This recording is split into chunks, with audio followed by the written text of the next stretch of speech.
Salut les motonautes et bienvenue près d'Ajaccio, en Corse, pour la présentation des nouvelles KTM 1090 Adventure et 1290 Adventure S.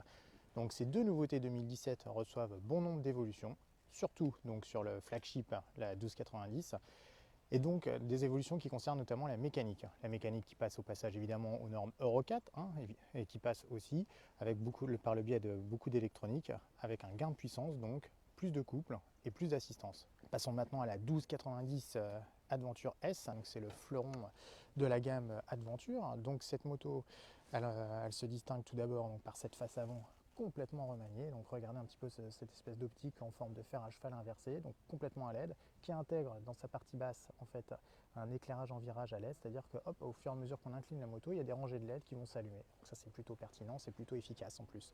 On a aussi au-dessus de ce phare original qui lui donne un air de montre religieuse, on a aussi donc une bulle complètement réglable dont le mécanisme de réglage a été revu. Donc désormais nous avons des molettes sur le côté, donc il suffit d'actionner de cette façon, on peut les tourner comme ceci. C'est possible en roulant, mais bon, le mécanisme, la cinématique est un peu dur, donc on n'est pas sur quelque chose d'aussi intuitif, d'aussi pratique que par exemple sur une 1200 Multistrada ou une 1200 GS, où on peut faire ça vraiment d'une main en roulant sans aucun problème. Reste que la protection offerte est excellente, là franchement on est complètement protégé, on est dans une bulle, dans un cocon avec la bulle en position haute, la bulle monte vraiment haut, tant et si bien qu'il y a d'ailleurs un moment où on a tendance même à la rebaisser, nous qui sommes de taille moyenne d'1m75, on a même tendance à la rebaisser parce que pour le coup, elle nous gênerait presque à être comme ça devant nous. Bon, d'autre part, la moto intègre donc une nouvelle instrumentation sous forme carrément d'une tablette. On a une sorte d'un mélange d'iPad à la place du tableau de bord. Donc c'est une matrice, c'est une instrumentation à matrice TFT en couleur. Donc où il y a une foultitude d'informations. Alors là, c'est quasiment Star Wars en fait. On a un tableau de bord qui fourmille d'informations, qui est très moderne, très grand puisqu'il mesure 6,5 pouces. Donc c'est comme ça, c'est une petite tablette quoi, clairement. Et donc cette instrumentation, elle est en plus désormais raccordable via Bluetooth à votre téléphone, donc ça permet d'avoir des échanges comme ça, c'est du multimédia, c'est l'air moderne.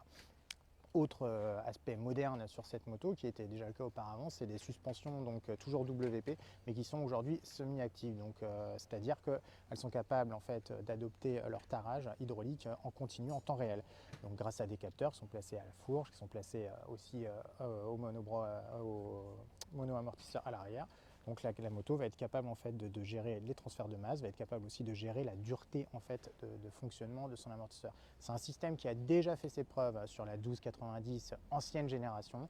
Sur celle-ci, il est vraiment abouti. On a vraiment un très gros changement entre le mode confort, où la moto là avale, troue et bosse sans aucun problème, avec une facilité déconcertante.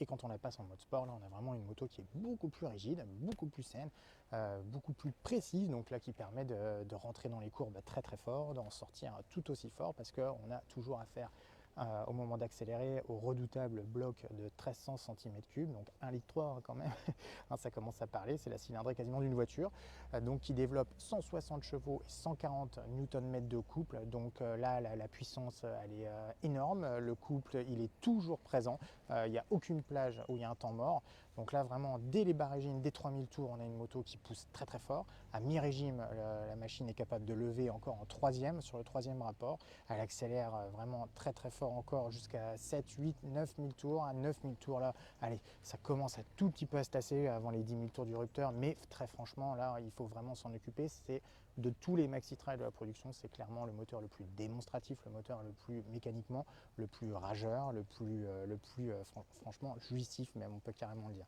Alors son seul grief, c'est comme sur la 1090, c'est quand même des vibrations, c'est moins sensible que sur la petite entre guillemets, mais elles sont quand même là et elles sont bon là, même si elles se déclarent un petit peu plus tard, à partir de 6000, 6005, elles sont là, elles sont gênantes, moins que sur la petite, j'insiste là-dessus, mais n'empêche que sur le long cours, ça pénalisera. Ça pénalisera aussi ici au niveau de la selle, qui, comme sur la 1090, est franchement trop dure.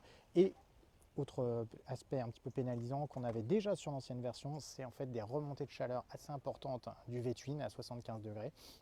Donc ça chauffe l'intérieur des cuisses, ça chauffe sous les fesses. Là aujourd'hui, il faisait entre 15 et 20 degrés pendant toute la journée, ça nous a déjà gêné. On ose imaginer le résultat en ville, dans les bouchons par 30-35 degrés, on se dit que là il y a quand même moyen d'être copieusement gêné. Au-delà de ça, sinon la moto a un comportement très sain. Là encore, on a un châssis tubulaire qui est parfaitement à la hauteur des événements. On a une moto qui motorise très fort. Nous l'avons longuement testé aussi sans les aides électroniques, c'est-à-dire l'anti-patinage qu'installé de série. Et donc on a pu s'apercevoir que la moto motrissait très bien, à condition donc de composer avec sa tendance à vouloir un petit peu soulever la roue avant. Alors pas parce qu'elle est mal équilibrée, pas parce qu'elle guidonne, mais tout simplement parce qu'il y a beaucoup de puissance. Donc dès qu'on met gaz en grand, forcément on la fait lever sans aucun problème. Au niveau électronique, nous avons aussi donc un ABS en virage, c'est-à-dire qu'un ABS qui est sensible à l'inclinaison de la moto et qui va donc répartir l'effort entre l'avant et l'arrière pour éviter de perdre l'avant quand on reprend les freins.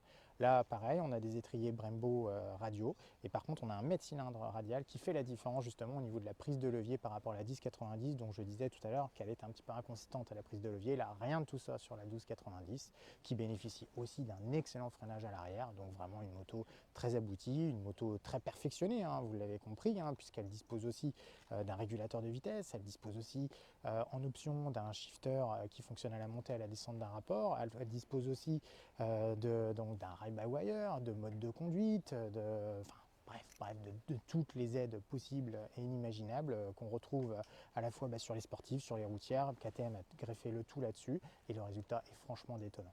Alors, au niveau du tarif, on se situe à une fourchette de 16 690 €. C'est à la fois cher et pas cher. Elle est bien placée dans son segment, notamment face à la référence du genre, à savoir la R1200 GS.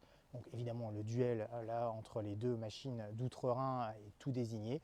On va avoir, à mon avis, beaucoup de choses à dire et à écrire et à vous faire partager à ce niveau-là, parce que là, on a vraiment des motos très abouties, l'une comme l'autre, mais avec en plus cette petite touche de fun, cette petite touche de hargne supplémentaire que possède la KTM, qui fait un tout petit peu plus défaut, on va dire, à la BMW. Il va falloir approfondir ça lors d'un duel. Restez connectés.